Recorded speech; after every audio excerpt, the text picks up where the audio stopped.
मोहम्मद रसूलुल्लाह सल्लल्लाहु अलैहि वसल्लम। आज उनकी सुन्नत को छोड़ दिया, सलमान खान के कैरेक्टर को अपना लिया। एक जवान दोस्त था हमारा हैब भी, गर्मी के मौसम में तौलिया वोलिया डाल के आ गया, फटी हुई पैंट पहन के आ गया।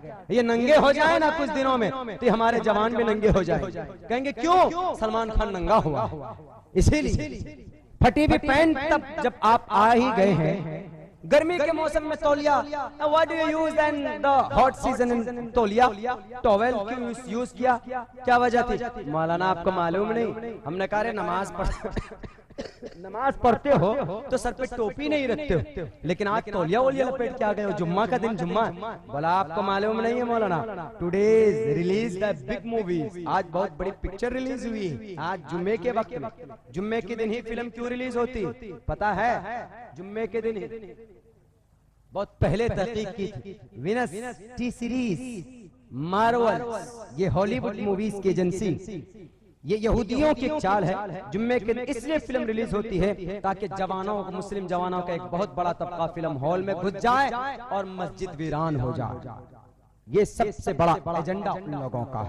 खैर, उन्होंने कहा कि आज फिल्म रिलीज हुई है जुम्मे के दिन और उसमें सलमान खान ने तौलिया लपेटा है, इसलिए हम तौलिया लपेट कर आए।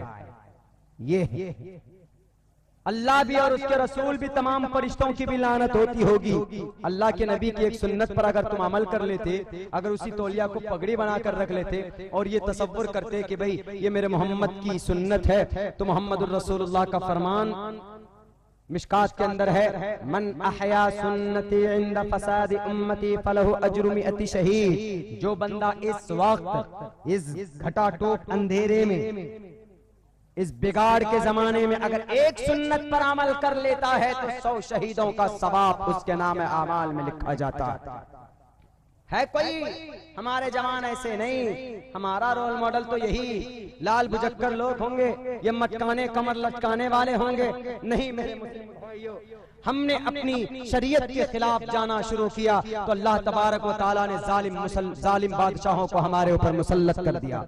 गुनहगार हम बाद में हैं, वो लोग बाद में, पहले हम हैं गुनहगार, हम मुसलमान। बताइए कितने मुसलमानों की जिंदगी में नमाज है? कितने मुसलमान ऐसे हैं जो झूठ नहीं बोलते हैं? तकरीबन 70% लोग ऐसे हैं जो नमाज नहीं पढ़ते, जो मस्जिद को आबाद नहीं करते, जो उलमाए किराम से मोहब्बत नहीं करते, जो कुरान करीम से जिनका कोई जज्बा जुड़ा हुआ नहीं।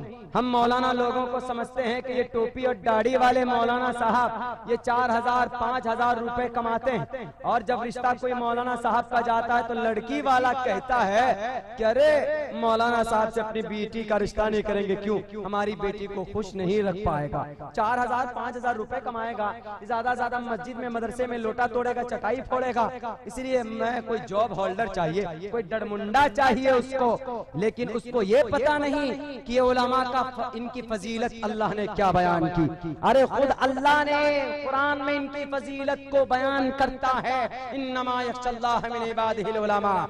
जिन टोपी वालों को तुम कुछ नहीं समझते हो, ये मत समझना कि ये टोपी वाला है कोई पावर नहीं। बहुत से लोग भूल कर चुके हैं मेरे साथ कि अब्दुल्ला सालिम हाइट कम लग रहा, ये तो बच्चा लग रहा, हवा पहलवान फूंक मार दूं तो ये 5 किलोमीटर दूर जाकर गिरेगा।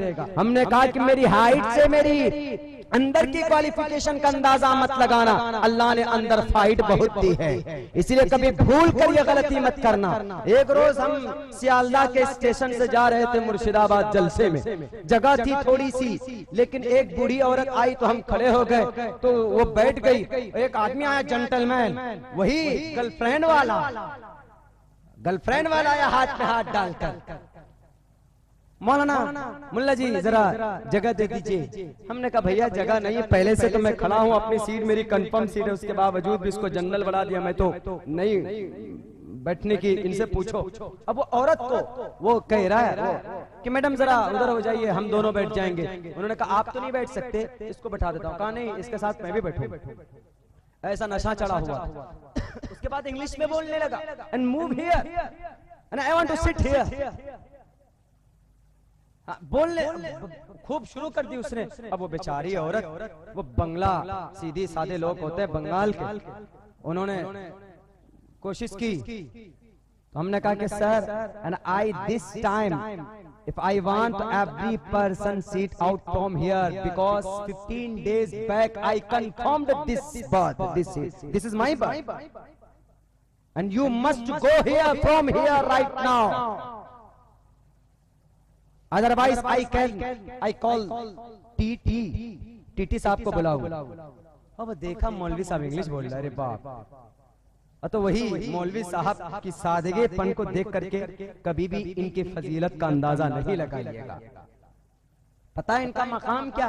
कल कयामत में ये सलमान खान, शाहरुख खान, आमिर खान, ये फना फना हीरोइन, ये जितने भी तवाइफ का लिबास पहनकर, शराफत का लिबास पहनकर ये जो जवानों को गुमराह कर रहे हैं, ये हाय हाय कर रहे होंगे, अल्लाह इनके तरफ नहीं कि सेलिब्रिटी, तुम सलमान खान तुम बहुत बड़े सेलिब्रिटी थे और उनके बिग फैन, तुम इनके फॉलोवर थे, आओ तुम्हें जन्नत पहले भेजू। नहीं, अल्लाह कहेगा कहाँ है हमारे हुफ़्फ़ाज़े किराम, कहाँ है हमारे उलमाए दीन, उलमाए शरीयत, कहाँ है वो जिनके लिए तुम, जिनको बिल्कुल ललचा ही भी निगाह से देखते थे, जिनको कहते थे कि ये मौलाना है, इनको दे दो 2-4 रुपए की रसीद दे दो चले जाएंगे। अरे इन्हीं की वजह से ये दुनिया कायम, इन्हीं की कुर्बानी की वजह से आपके गुनाहों का कफ्फारा ये अपने नेकियों को दे करके करते हैं। जब किसी जमीन पर अज़ाब आने वाला होता है ना, तो वहाँ हाफिज कुरान बैठकर कुरान की तिलावत कर रहे होते हैं, उलमाए किराम बैठ करके हदीस पढ़ा रहे होते हैं, तो अल्लाह कहता है हज़रत जिब्राइल से, कहाँ जा रहा है? वहाँ देख नहीं रहा है कि वहाँ पर एक हमारा आलिम दीन बैठा हुआ,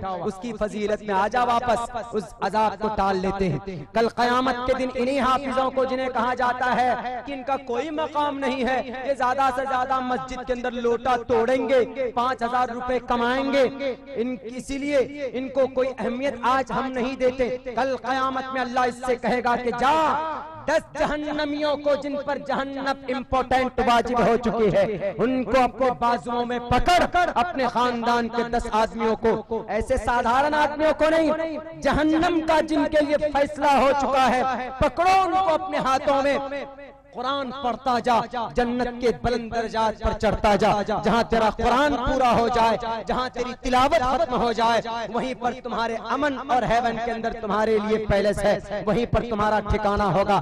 बताओ दुनिया वालों, अमेरिका के सदर डोनाल्ड ट्रंप का भी ये मकाम नहीं होगा, वहां तो हाय हाय कर रहे होंगे ये भी, लेकिन हाफिज़े कुरान 10 जहन्नमियों को, बताए किसी सर्टिफिकेट होल्डर को, किसी इंजीनियर, पायलट, डॉक्टर, इंजीनियर को अल्लाह ने ये मकाम नहीं दिया, लेकिन अगर ये मकाम दिया है तो एक हाफिज़े कुरान को, जिन्हें हम गिनती में नहीं लेते, जिन्हें हम उस पे नहीं लाते, शुमार नहीं करते हैं, क्या रहे हाफिज साहब है, मौलाना साहब है, शादी होगी तो मुखिया जी बैठेंगे पैर पे पैर चढ़ाकर, हाँ दैन मोहर कितनी होनी चाहिए, कर दो 25 तोला सोना चांदी और अशरफी भी डाल दो।